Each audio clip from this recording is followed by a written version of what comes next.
बच्चों आज हम लोग जो है derivatives of functions in parametric form के बारे में डिस्कस करेंगे। तो सबसे पहले तो हमको यहाँ बात करनी है कि पैरामेट्रिक फॉर्म क्या होते हैं और फिर उनका डेरिवेटिव, मतलब ऐसे फंक्शन जो पैरामेट्रिक फॉर्म में दिए हों उनका डेरिवेटिव किस प्रकार से फाइंड करेंगे। तो जैसे कि मैं अभी यहाँ पर एक एग्जांपल ले रहा हूँ कि हम लोग लास्ट ईयर पढ़े थे कि सर्किल का इक्वेशन जिसका सेंटर ओरिजिन पर हो 0,0 पर हो और रेडियस r हो। सर्किल का equation of circle whose centre is at origin and radius is r given by x square plus y square equal to r square. तो ये सर्किल का इक्वेशन है। इसमें r कांस्टेंट है जबकि x और y दोनों वेरिएबल हैं। तो यहाँ पे हमको एक रिलेशन दिया हुआ है। अब ये एक्सप्लिसिट है या इम्प्लिसिट है हम इसके बारे में बात नहीं कर रहे हैं। एक रिलेशन आपको दिया हुआ है x और y में, लेकिन अगर मान लीजिए यहाँ एक इक्वेशन x और y में न दे करके आपको x और y में दो इक्वेशन अलग अलग दिए हों और एक तीसरा वेरिएबल इन्वॉल्व हो। जैसे कि मान लीजिए हमने यहाँ पर एक इक्वेशन लिखा x equal to cos t r cos t and y equal to r sin t। यहाँ ध्यान देना है कि r कांस्टेंट है। तो अब ये जो दो इक्वेशन लिखे गए हैं x equal to r cos t और y equal to r sin t, इसमें r कांस्टेंट है जबकि t एक नया वेरिएबल है। अगर हम इन दोनों इक्वेशन को जो अभी x और y की वैल्यू t के टर्म्स में लिखी गई है, इसमें हम चाहें कि t गायब करके एक इक्वेशन बना लें तो इन दोनों इक्वेशन का स्क्वायर करके अगर ऐड कर दिया जाए तो x square plus y square की वैल्यू जो आएगी वो आएगी r square cos square t plus r square sine square t। r square common लेंगे तो ये आ जाएगा x square plus y square equal to r square. तो यहाँ देखिए जो ये सर्किल का इक्वेशन था x square plus y square equal to r square, इस इक्वेशन को हम दो इक्वेशन के फॉर्म में लिख सकते हैं एक नए वेरिएबल t की एंट्री करके। तो जो ये दो इक्वेशन के रूप में x और y की वैल्यू लिखी गई है तीसरे वेरिएबल t के टर्म्स में, इसी को हम कहते हैं parametric form. This is known as parametric form. और यहाँ पर जो पैरामेट्रिक फॉर्म लिखा गया है x equal to r cos t y equal to r sine t, ये ऊपर वाला जो सर्किल का इक्वेशन अभी हमने लिखा है x square plus y square equal to r square, इस सर्किल का ये पैरामेट्रिक फॉर्म है। तो अब हम आते हैं यहाँ जो डिफिनीशन लिखी हुई है उस पे आते हैं। लिखा है sometimes the relation between two variables is neither explicit nor implicit but some link of a third variable with each of the two variables. कह रहा है कि कभी कभी ऐसा हो सकता है कि x और y में डायरेक्ट आपको कोई इक्वेशन न दिया हो, वो न तो एक्सप्लिसिट हो न इम्प्लिसिट हो, लेकिन एक तीसरा वेरिएबल हो जिसके टर्म्स में उन दोनों वेरिएबल की वैल्यू दी हुई हो। लिखा है establishes a relation between the first two variable. तो ये जो तीसरा वाला वेरिएबल है, अगर हम इस वेरिएबल को एलिमिनेट करें तो हमें अपने आप जो दो वेरिएबल हैं x और y, उसमें आपको रिलेशन मिल सकता है। In such a situation we say that the relation between them is expressed via a third variable. तो ऐसी स्थिति में ये कहा जा रहा है कि जो दो वेरिएबल हैं उनको हम तीसरे वेरिएबल के टर्म्स में एक्सप्रेस कर सकते हैं। The third variable is called the parameter. जो थर्ड वेरिएबल है उसको हम पैरामीटर कहेंगे। जैसे कि ये सर्किल वाले इक्वेशन के लिए t is parameter. More precisely a relation expressed between two variables x and y in the form x equal to ft y equal to gt। यहाँ पे कहा जा रहा है कि सीधे सीधे ये बात कही जा रही है कि दो वेरिएबल x और y हैं और उनकी वैल्यू किसी तीसरे वेरिएबल t के फंक्शन के रूप में दी हुई है। तो is said to be parametric form with t as a parameter. तो हम इसे पैरामेट्रिक फॉर्म कहते हैं और जिसमें टी को कहा जाता है पैरामीटर। कोई जरूरी नहीं है कि पैरामीटर टी ही यूज किया जाए, हो सकता है पैरामीटर थीटा यूज हो सकता है फाई यूज हो। तो क्वेश्चन में अलग अलग पैरामीटर हो सकते हैं। In order to find derivative of function in such form. अब जैसे कि मान लीजिए x की वैल्यू फंक्शन ऑफ t दी हुई है, y की वैल्यू फंक्शन ऑफ gt दी हुई है, तो अब ऐसी स्थिति में आपको dy बाई डी एक्स अगर फाइंड करना है, यदि ऐसी स्थिति में आपको dy by d x find करना है, तो ऐसा नहीं है कि पहले हम t को एलिमिनेट करेंगे, x और y में इक्वेशन फाइंड करेंगे, तब डिफ्रेंशिएट करेंगे। उसके लिए सीधे सीधे आपको फॉर्मूला ये बताया जा रहा है कि अगर आपको dy by D T dy by d x find करना है, तो देखिए चेन रूल से हम जानते हैं dy बाई डी टी की वैल्यू क्या लिखी जा सकती है। dy बाई डी टी को लिखा जा सकता है dy by d x multiplied by d x upon D T. हमारा टारगेट है कि हमें dy बाई डी एक्स मिल जाए, तो dy बाई डी एक्स की वैल्यू हो गई dy upon D T divided by d x upon D T. ये आपको फॉर्मूला याद कर लेना है कि यदि पैरामेट्रिक फॉर्म में इक्वेशन दिए हुए हैं, तो dy बाई डी एक्स की वैल्यू जो होगी ये इक्वल होगी dy upon D T divided by d x upon D T. अब जैसे कि मान लीजिए हम लोगों ने लास्ट ईयर एक पैराबोला का इक्वेशन पढ़ा था Y square equal to 4ax। अगर ये इक्वेशन दिया है तो आप इसका डायरेक्ट डिफरेंशिएशन करके dy बाई डी एक्स निकाल सकते हैं। लेकिन देखिए पैराबोला के लिए ही पैरामेट्रिक इक्वेशन क्या होते हैं वो हम यहाँ लिख रहे हैं। x equal to a t square comma y equal to 2at। ये जो है इक्वेशन ऑफ पैराबोला है इन पैरामेट्रिक फॉर्म। तो अब यदि मान लीजिए x और y की वैल्यू t के टर्म्स में दी है और आपसे कह रहा है dy by d x find कीजिए, तो बहुत सिंपल सा तरीका है। पहले आप x का डिफरेंशिएशन t के रिस्पेक्ट में करेंगे, फिर y का डिफरेंशिएशन t के रिस्पेक्ट में करेंगे। तो अगर हम यहाँ पे x का t के रिस्पेक्ट में डिफरेंशिएशन करते हैं तो dx अपॉन dt की वैल्यू हो जाएगी a कांस्टेंट है, t स्क्वायर का डिफरेंशिएशन हो जाएगा 2t। ऐसे ही dy बाई dt की वैल्यू हो जाएगी 2a कांस्टेंट है, t का t के रिस्पेक्ट में 1 आ गया डेरिवेटिव। तो dx अपॉन dt हो गया 2at, dy अपॉन dt हो गया 2a। हमें फाइंड करना है dy अपॉन dx। तो dy अपॉन dx के लिए फॉर्मूला अभी आपको बताया गया dy upon dt divided by dx upon dt। dy upon dt की वैल्यू रख देंगे 2a और divided by dx upon dt की वैल्यू रख देंगे 2at। 2a से 2a कैंसिल हो गया, तो ये आ गया 1 अपॉन t। तो पैरामेट्रिक फॉर्म में आपको डिफरेंशिएशन डेरिवेटिव फाइंड करने के लिए बहुत सिंपल सा तरीका है कि जो आपको दो वेरिएबल दिए हुए हैं एक्स वाई, वो जिस वेरिएबल के टर्म्स में दिए हुए हैं, टी के टर्म्स में दिए हैं तो टी के रिस्पेक्ट में डिफरेंशिएशन कर दीजिए, थीटा के टर्म्स में दिए हैं तो थीटा के रिस्पेक्ट में डिफरेंशिएशन कर दीजिए। कहने का मतलब है dx अपॉन dt निकालिए, dy अपॉन dt निकालिए, या फिर dx अपॉन d थीटा निकालिए, dy अपॉन d थीटा निकालिए, और उसके बाद फॉर्मूला अप्लाई कर दीजिए कि dy upon dx is equal to dy upon d theta divided by dx upon d theta. Theta है तो थीटा यूज करेंगे और t है तो t यूज करेंगे। अब एक क्वेश्चन देखते हैं, बहुत सिंपल क्वेश्चन है, आपको कुछ क्वेश्चन मैं बता दे रहा हूँ, बाकी फिर आप ट्राई करेंगे। इसमें देखिए क्वेश्चन नंबर 6 है, ये नेक्स्ट एक्सरसाइज का 5.6 का। इसमें आपसे कहा जा रहा है कि dy by d x find करना है। x की वैल्यू थीटा के टर्म्स में दी है, y की वैल्यू थीटा के टर्म्स में दी है। तो हम पहले डिफरेंशिएशन कर देंगे, differentiating with respect to theta. तो देखिए पहले हम x का कर रहे हैं डिफरेंशिएशन, तो थीटा के रिस्पेक्ट में डिफरेंशिएशन किया तो ये हो गया dx अपॉन डी थीटा।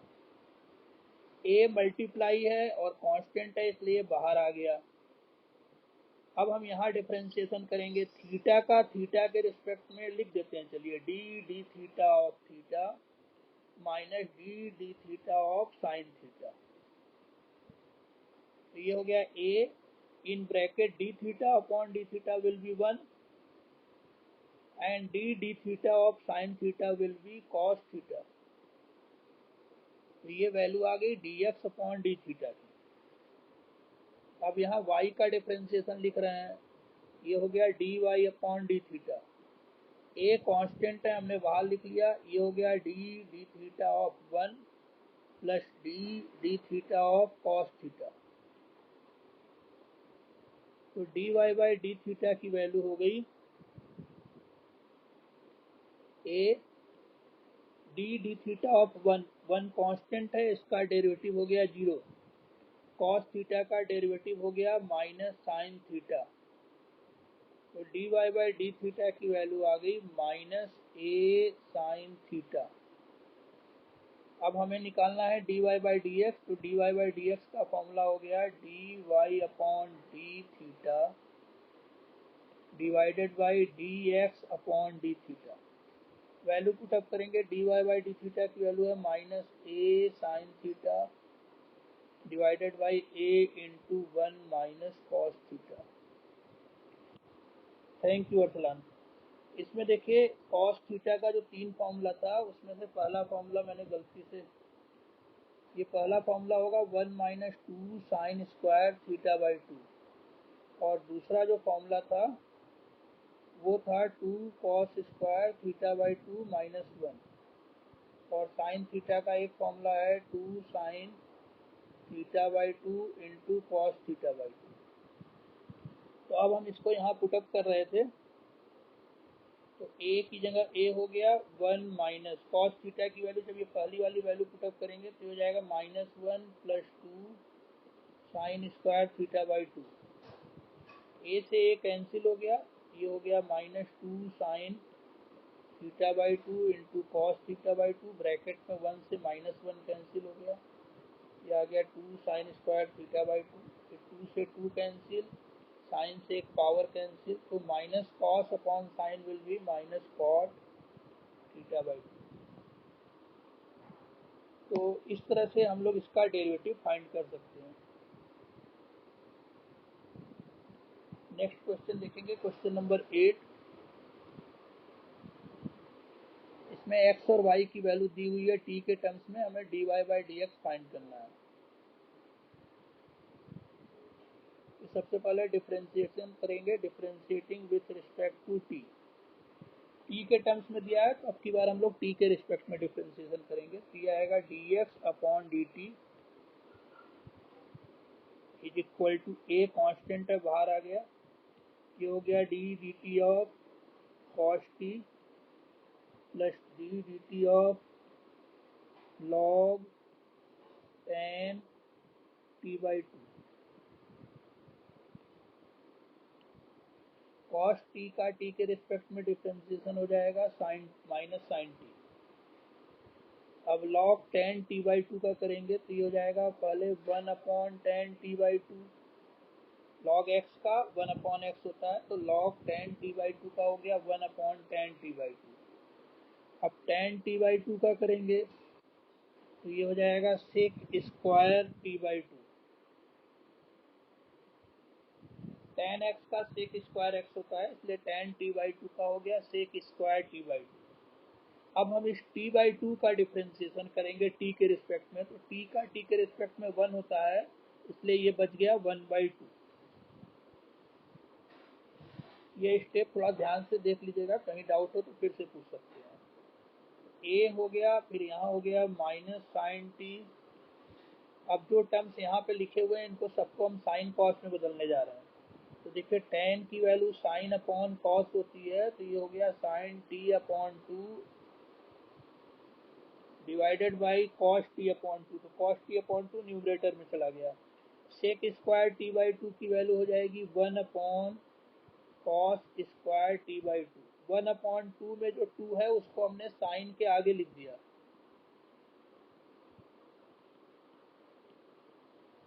इसमें देखिए कॉस t बाई 2 से कॉस स्क्वायर t बाई 2 की पावर समाप्त हो जाएगी, तो ये हो गया minus sine t plus 1 upon 2 sine t by 2 into cos t upon 2।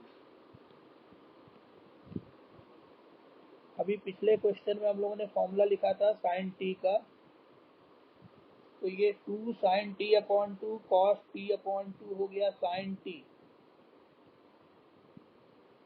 इसको एलसीएम लेंगे और सब सिंप्लीफाई करेंगे, तो साइन टी एलसीएम हो गया, यहाँ minus sine t into sine t will be sine square t plus 1। ये आपका एक्चुअल में 1 माइनस साइन स्क्वायर टी है, और 1 माइनस साइन स्क्वायर टी हो गया कॉस स्क्वायर टी, तो ये आ गया a cos square T upon sine t. ये हो गई वैल्यू dx अपॉन dt की। अब देखिए y की वैल्यू लिखी हुई है, इससे हम dy अपॉन dt फाइंड कर लेंगे। dy upon dt will be, a constant है, साइन t का डेरिवेटिव हो गया cos t। अब now dy by dx will be dy upon dt divided by dx upon dt। dy by dt की value पहले रख दे रहे हैं a cos t, और dx अपॉन dt की वैल्यू हो गई a cos square t upon sine t है, तो जो अपॉन वाला साइन t है वो न्यूमरेटर में पहुंच जाएगा। अब यहाँ a से a कैंसिल हो गया, cos से एक cos की पावर कैंसिल हो गई, sine t upon cos t this will be tan t, और यही आंसर हो जाएगा। तो इसमें किसी को कोई कंफ्यूजन? बढ़े बेटा आगे।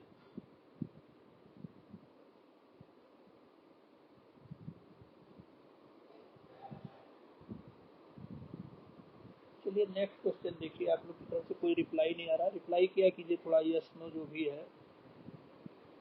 आवाज आ रही है ना सभी को? सात्विक, ठीक, ओके। ये नेक्स्ट क्वेश्चन देखेंगे, इस एक्सरसाइज के लिए मेरी तरफ से लास्ट क्वेश्चन है। आपको अगर कोई पूछना होगा तो आप पूछ सकते हैं। देखिए ये क्वेश्चन है, इसको कई तरीके हैं करने के। इसमें x की वैल्यू t के टर्म्स में दी हुई है, y की वैल्यू t के टर्म्स में दी हुई है। प्रूफ करना है dy बाई dx की वैल्यू इक्वल है माइनस y अपॉन एक्स की। तो हम यहाँ पर जो पहला टर्म है उससे स्टार्ट कर रहे हैं। देखिए x की वैल्यू दी हुई है under root a power sine inverse t। तो जैसा कि हम जानते हैं कि अगर हम रूट का साइन नहीं लगाना चाहते हैं तो हम पावर में 1/2 लिख सकते हैं। तो x की वैल्यू हो गई a raise to the power sine inverse t whole power 1/2। ऐसे ही y की वैल्यू हो गई a raise to the power cos inverse t and whole power 1/2। अब हम एक्सपोनेंट और पावर की प्रॉपर्टी से जानते हैं कि पावर में पावर मल्टीप्लाई हो जाती है, तो साइन इनवर्स टी और 1/2 मल्टीप्लाई हो जाएगा, ये हो जाएगा 1/2 इंटू साइन इनवर्स टी। और यहाँ y की वैल्यू हो गई a power half cos inverse T. अब हम इसमें दोनों साइड का लॉग ले रहे हैं। अभी मैं इसका एक मेथड और बताऊंगा साइड में, अभी पहला मेथड बता रहा हूँ, taking log of both side. Log क्यों ले रहे हैं, उसके पीछे रीजन ये है कि हम चाहते हैं कि जो पावर वाला टर्म है वेरिएबल का वो आगे आ जाए, मल्टीप्लाई हो जाए। तो ये हो गया log x is equal to log of a raise to the power half sine inverse t, और यहाँ हो गया log of y is equal to log of a raise to the power half cos inverse t. तो log x की value हो गई, power multiply हो जाएगी, तो ये हो गया half sine inverse t into log a, और इसमें log y की वैल्यू हो गई half cos inverse t into log. अब हम इसका डिफ्रेंसिएशन करेंगे, differentiating with respect to t. T के रिस्पेक्ट में डिफ्रेंसिएशन करने जा रहे हैं, तो देखिए log x का डिफ्रेंसिएशन x के रिस्पेक्ट में हो गया 1/x, और फिर x का t के रिस्पेक्ट में हो गया dx upon dt is equal to, right hand side में देखिए हाफ है, फिर उसके बाद साइन इनवर्स t है, और फिर log a है, ये तीनों मल्टीप्लाई हैं। उसमें से 1/2 और log a कांस्टेंट है, तो वो तो आपका बाहर आ जाएगा 1/2 log a। Sign inverse t का डेरिवेटिव t के रिस्पेक्ट में हो जाएगा 1/√1 माइनस टी स्क्वायर। तो इससे dx/dt की वैल्यू आ जाएगी 1/x को हटाने के लिए x से मल्टीप्लाई कर देंगे, तो ये वैल्यू आपकी आ जा रही है x into log A divided by 2 times √1 minus T square. अब ऐसे ही यहाँ डिफ्रेंसिएशन कर रहे हैं log y वाले का, तो log y का हो जाएगा 1/y और फिर y का t के रिस्पेक्ट में हो गया dy/dt।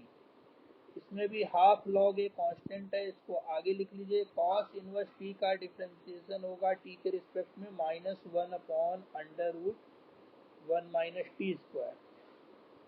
तो dy/dt की वैल्यू हो गई, y से मल्टीप्लाई करेंगे तो यहाँ माइनस साइन भी है, तो ये हो जाएगा -y log a divided by 2 times √1 minus T square. तो ये dy/dt की वैल्यू आ गई। अब हम लिखेंगे dy/dx is equal to dy/dt divided by dx/dt। तो देखिए dy/dt की जो वैल्यू लिखी हुई है और जो dx/dt की वैल्यू लिखी हुई है, जब इसको आप न्यूमरेटर और डिनोमिनेटर में लिखेंगे तो log a से log a कैंसिल हो जाएगा, 2 से 2 कैंसिल हो जाएगा, √1 माइनस टी स्क्वायर से √1 माइनस टी स्क्वायर कैंसिल हो जाएगा।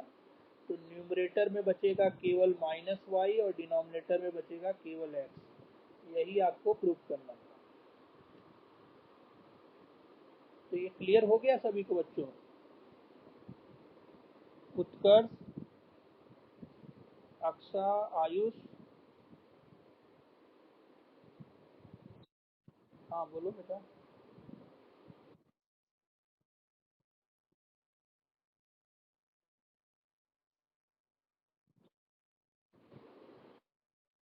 कोई दिक्कत नहीं, उससे भी हो जाएगा बेटा, उससे भी हो जाएगा। अभी एक तीसरा मेथड है, मतलब इस क्वेश्चन को लगाने के कई मेथड हैं। आप अगर log बेस a लेते तो log a की वैल्यू 1 हो जाती है, ठीक है। और यहाँ लेकिन log x बेस a का जो डेरिवेटिव होता वो आपको लिखना पड़ता 1/x log e, और तब लिखते dx/dt। इससे भी हो जाएगा। तीसरा तरीका देखिए क्या है, एक और तरीका है, उसको भी बता देते हैं कि ये आपने x और y लिखा है, ये इस x y को आपस में मल्टीप्लाई कर दीजिए,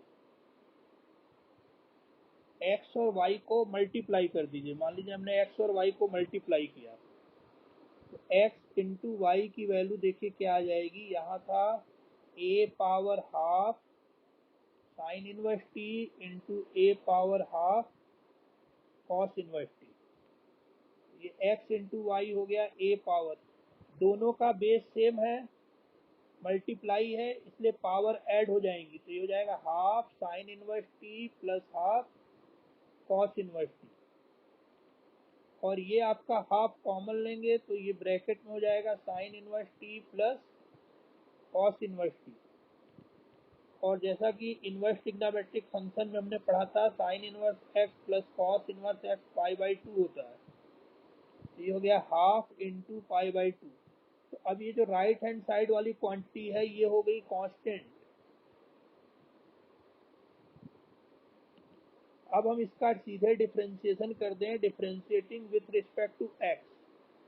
तो अब देखिए प्रोडक्ट टूल से डिफ्रेंसिएशन होगा लेफ्ट साइड का, x इंटू वाई का x के रिस्पेक्ट में डिफ्रेंसिएशन हो जाएगा dy/dx, फिर प्लस y इंटू एक्स का x के रिस्पेक्ट में 1 हो जाएगा, और राइट हैंड साइड चूंकि कांस्टेंट है इसलिए इसका डेरिवेटिव 0 हो जाएगा। तो x dy/dx की वैल्यू आ गई -y, इसलिए dy/dx की वैल्यू हो जाएगी -y/x। तो इस क्वेश्चन को करने के कई तरीके हैं। एक तरीका आप और सोच सकते हैं इस तरह से भी कि हमने क्या किया था कि रूट का सिंबल हटा के पावर में 1/2 लिखा था। आपको एक दूसरा तरीका यूज कर सकते हैं कि x की वैल्यू √a पावर में साइन इनवर्स t दी है, आप ये भी कर सकते हैं सर, हम सिंबल ऊपर हाफ नहीं लिखना चाहते हैं, हम दोनों साइड का स्क्वायर कर देंगे तब भी रूट हट जाएगा। तो अगर आप स्क्वायर करेंगे तब एक्स स्क्वायर की वैल्यू आएगी ए पावर में साइन इनवर्स टी, और ऐसे ही वाई स्क्वायर की वैल्यू आएगी ए पावर में कॉस इनवर्स टी। अब इसके आगे आप जिस मेथड से करना चाहें उस मेथड से कर सकते हैं। तो इस क्वेश्चन को करने के कई तरीके हैं, डिफरेंट तरीके से भी आप कर सकते हैं, बट प्रूफ जो है वो सेम होगा रिजल्ट। आगे बढ़े बच्चों। ठीक है, अब और क्वेश्चन इसके ट्राई कीजिए, सिंपल क्वेश्चन है, केवल एक क्वेश्चन थोड़ा सा कठिन है, मैं चाह रहा हूँ पहले उसको आप ट्राई करें, अगर नहीं आता है तो आप पूछिएगा फिर मैं बता दूंगा। पैरामेट्रिक वाले में अगला टॉपिक है second order derivative, important topic है, इससे 4 नंबर का क्वेश्चन प्रायः आता है।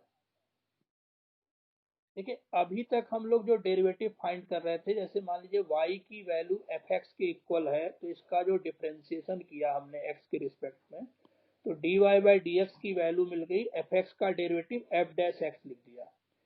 तो ये जो डेरिवेटिव है इसको हम कहते हैं फर्स्ट ऑर्डर डेरिवेटिव। जब हम y का पहली बार डिफ्रेंसिएशन करते हैं और जो डेरिवेटिव मिलता है उसको कहा जाता है फर्स्ट ऑर्डर डेरिवेटिव। अब मान लीजिए ये फंक्शन फिर से डिफरेंशिएबल हो, एफ डैश एक्स मान लीजिए डिफरेंशिएबल हो, और इसको हम दोबारा डिफरेंशिएट कर दें, वी में differentiate equation 1 again with respect to x. तो एक्स के रिस्पेक्ट में डिफरेंशिएशन कर रहे हैं, तो then the left hand side becomes, तो जो ये लेफ्ट हैंड साइड में d y by d x लिखा है, इसका जब हम एक्स के रिस्पेक्ट में डिफरेंशिएशन करेंगे तो हम इसके आगे फिर से डी डी एक्स लिख देंगे। तो d d x of d y by d x जो है, which is called the second order derivative of y with respect to x, d d x of d y by d x को हम कहते हैं second order derivative y का x के respect में, और इसको हम लिखते हैं d square y upon d x square. यहाँ थोड़ा सा स्पेशली ध्यान देंगे कि जब डी डी एक्स आपने d y by d x के ऊपर अप्लाई किया, तो न्यूमरेटर में डी डी वाई मिलके डी स्क्वायर वाई हो रहा है, लेकिन डिनोमिनेटर में dx और dx को मिला के आप डी स्क्वायर एक्स स्क्वायर नहीं लिखेंगे, यहाँ ध्यान दीजिएगा डी एक्स स्क्वायर लिखेंगे। तो ये नोटेशन है, ये सिंबल है केवल कि आपको अगर dy बाई dx के आगे इसका फिर से डिफ्रेंशिएशन करना पड़ रहा है, तो d d x of dy by dx का जो सिंबल होगा वो होगा d two y upon d x two. D two y का मतलब है कि 2 बार y का डिफ्रेंशिएशन हो रहा है, और डी एक्स स्क्वायर का मतलब है कि डिफ्रेंशिएशन दोनों बार x के रिस्पेक्ट में हो रहा है। एफ डैश एक्स एक बार डिफ्रेंशिएशन करके आया था, इसका दोबारा डिफ्रेंशिएशन किया तो इसके लिए सिंबल यूज करेंगे एफ डबल डैश एक्स।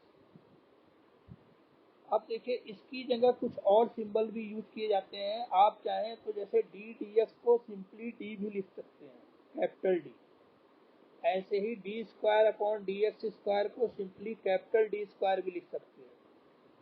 तो यहाँ पर देखिए d square y upon d x square के लिए सिंबल यूज किया गया है कैपिटल डी स्क्वायर वाई, या फिर ऐसे ही वाई का जब पहली बार डिफ्रेंशिएशन किया तो वाई डैश लिख सकते हैं, दोबारा डिफ्रेंशिएशन किया तो वाई डबल डैश लिख सकते हैं। तीसरा सिंबल और दिया हुआ है कि वाई का पहली बार डिफ्रेंशिएशन करके आप वाई वन लिख सकते हैं, जब दोबारा डिफ्रेंशिएशन कीजिए तो y2 लिख सकते हैं। तो ये कुछ सिंबल्स हैं, एक बार फिर से हम लोग इसको समझ लेते हैं कि सिंबल्स कौन कौन से यूज कर सकते हैं। कि जैसे y equal to f x अगर है,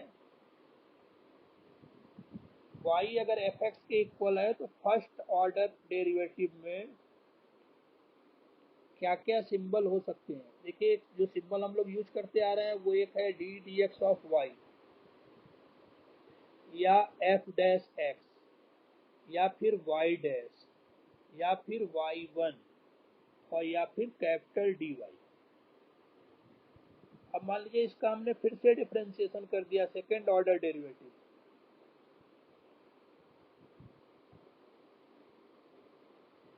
तो अब जब इस पे दोबारा डी डी एक्स लगाएंगे तो ये होगा d two y upon d x two, या फिर एफ डबल डैश एक्स, या फिर y double dash, y one का डेरिवेटिव सीधे वाई टू, और डी वाई के आगे एक डी और लगेगा तो डी स्क्वायर वाई।